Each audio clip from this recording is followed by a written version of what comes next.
எடுத்து பாத்துக்கிறீங்க. ஸ்ருதி, எனக்கு பொண்ணு இல்லாத குறையெல்லாம் மீனா இந்த வீட்டு மருமகளா வந்தப்பவே போயிருச்சுமா.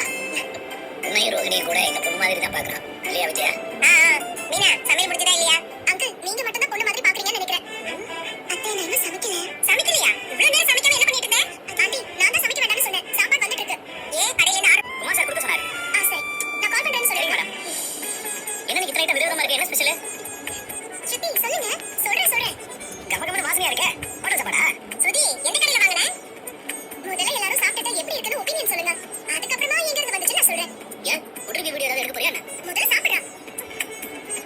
கருத்து கணிப்பு சொல்லுங்க. சொல்லிட்டா போச்சு. வரமா நீங்க ரெண்டு பேரும் சாப்பிடுங்க. இல்ல அங்கிள் அப்புறமா சாப்பிட்டுறோம். எல்லாருமே ஃபுட்டு நல்லா இருக்குன்னு வந்து சுற்றிட்ட சொல்கிறாங்க.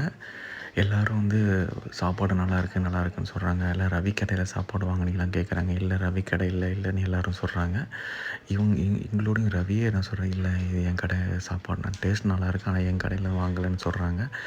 அப்புறம் எண்டில் பார்த்தீங்கன்னா சுருதி என்ன சொல்கிறாங்கன்னா, ரவி கூட வேலை பார்க்குறவர் தான் இந்த ஃபுட்டை செஞ்சு கொடுத்தாரு, இவர் தான் நான் செஃப்பாக வந்து செலக்ட் பண்ணியிருக்கேன்னு சொல்கிறாங்க.